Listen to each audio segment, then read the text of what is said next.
సార్వత్రిక ఎన్నికలు జరుగుతున్న నేపథ్యంలో ఆదిలాబాద్ పార్లమెంటు సీటును ఎలాగైనా కైవసం చేసుకోవాలని కాంగ్రెస్ పార్టీ కసరత్తు చేస్తోంది.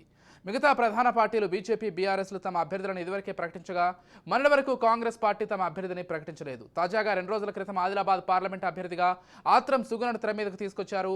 16 లక్షల పైచిలుకు ఓటర్లు ఉన్న ఈ నియోజకవర్గంలో సుమారు 52% మహిళా ఓటర్లు ఉండడంతో మహిళా అభ్యర్థికి అవకాశం ఇచ్చినట్లుగా స్పష్టంగా కనిపిస్తోంది. ప్రధానంగా బరిలో ఉన్న ఆదిలాబాద్ పార్లమెంటు అభ్యర్థుల బలాబలాలను మా ఆదిలాబాద్ ప్రతినిధి శ్రీనివాస్ అందిస్తారు. రాష్ట్రంలో లోక్సభ ఎన్నికల హడావిడి మొదలని చెప్పవచ్చు. ఆదిలాబాద్ ఎంపీ స్థానాన్ని ఏ విధంగా అయినా సిట్టింగ్ బీజేపీ స్థానాన్ని కైవసం చేసుకోవాలని కాంగ్రెస్ పార్టీ ఊహాత్మకంగా ప్లానింగ్ చేస్తున్నట్లు మనకు తెలుస్తుంది. అందులో భాగంగానే మహిళా అభ్యర్థిని కేటాయించడం తెలుస్తుంది.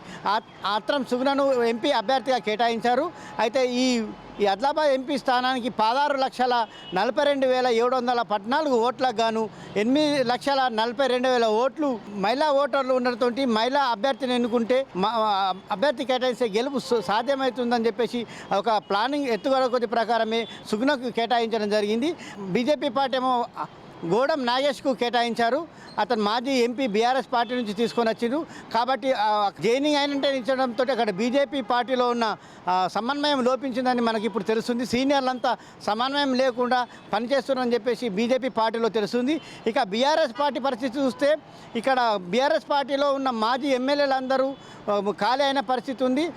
ఇప్పటికే సిర్పూర్ ఎమ్మెల్యే కోనప్ప కాంగ్రెస్లో పార్టీ చేరినాడు. ముదల్ ఎమ్మెల్యే మాజీ ఎమ్మెల్యే అయిన విఠల్ రెడ్డి కూడా చేరినాడు. అదే బాటలో ఉమ్మడి ఆదిలాబాద్లో మాజీ మంత్రిగా ఉన్న అల్లోల ఇందకర్ రెడ్డి కూడా ఈ నెల 30వ తేదీన కాంగ్రెస్ పార్టీలో జాయిన్ అవుతున్నట్టు తెలుస్తుంది. దీంతో బీఆర్ఎస్ పార్టీ అంతా బలం కోల్పోయినట్లు తెలుస్తుంది. ఈ ప్రత్యర్థి గెలిచడం చాలా కత్తి మీద సాము లాంటిది. అందుకోసమే ఈ అన్ని ప్లానింగ్లు అన్ని సర్వేల ఆధారం చేసుకున్న తర్వాతనే ఉపాధ్యాయులు, ఉద్యమకారులు, మళ్ళీ సౌమ్యులైన మహిళా అభ్యర్థి ఎన్నుకుంటే మనం ఖచ్చితంగా గెలుస్తామన్న ఒక ప్లానింగ్ కొద్దే గత 4 నెలల నుంచి ఇన్ఛార్జ్ మినిస్టర్గా ఉన్న సీతక్క అన్ని కాంగ్రెస్ పార్టీ యొక్క బలోపేతాన్ని చేస్తూ సన్నాహక సభలు ఏర్పాటు చేస్తూ ఈ ఏర్పాటు చేస్తూ అంతపాటు సర్వే చేసి ఈ అభ్యర్థిని ఎన్నుకున్నట్లు మనకు తెలుస్తుంది. ఈమె ఉపాధ్యాయులు తెలంగాణ ఉద్యమంలో ప్రధాన పాత్ర పోసి గోండు సమాజానికి ఎంతో ఈమె సేవ చేసింది.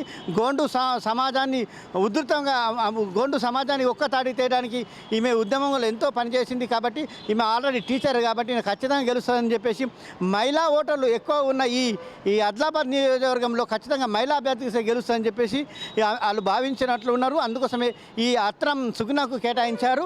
ఇక్కడ 7 అసెంబ్లీ సెగ్మెంట్లో గాను 6 అసెంబ్లీ సెగ్మెంట్లలో మహిళా ఓట్లు అధికంగా ఉన్నారు. అంతేకాకుండా మొన్న గతంలో అసెంబ్లీ ఎన్నికల్లో కూడా మహిళా ఓటర్ల శాతం ఎక్కువ 3% ఎక్కువ పడ్డట్లు మనకు ఇక్కడ గణాంకాలు చెబుతున్నాయి. ఏది ఏమైనటికీ కాంగ్రెస్ పార్టీ ఏ విధంగా ఈ ఎంపీ సీట్ కైవసం చేయాలన్న ఉద్దేశం కొద్దీ అన్ని రకాలుగా ప్లానింగ్ చేసుకొని ఈ మహిళకు కేటాయించినట్లు మనకు తెలుస్తుంది. ఈమె కాంగ్రెస్ ఇప్పుడు ఇక్కడ బీజేపీ పార్టీ కాంగ్రెస్ పార్టీ ప్రధానమైన పోటీ కనిపిస్తుంది. సో ఇప్పుడు మనకు కాంగ్రెస్ పార్టీ గెలిపే అవకాశాలు ఎక్కువ ఉన్నది మనకు తెలుస్తుంది. ఇది ఆదిలాబాద్ ఉన్న పరిస్థితి. కెమెరామ్యాన్ సురేష్ తోటి శ్రీనివాస్, రాజ్ న్యూస్, ఆదిలాబాద్ నుండి.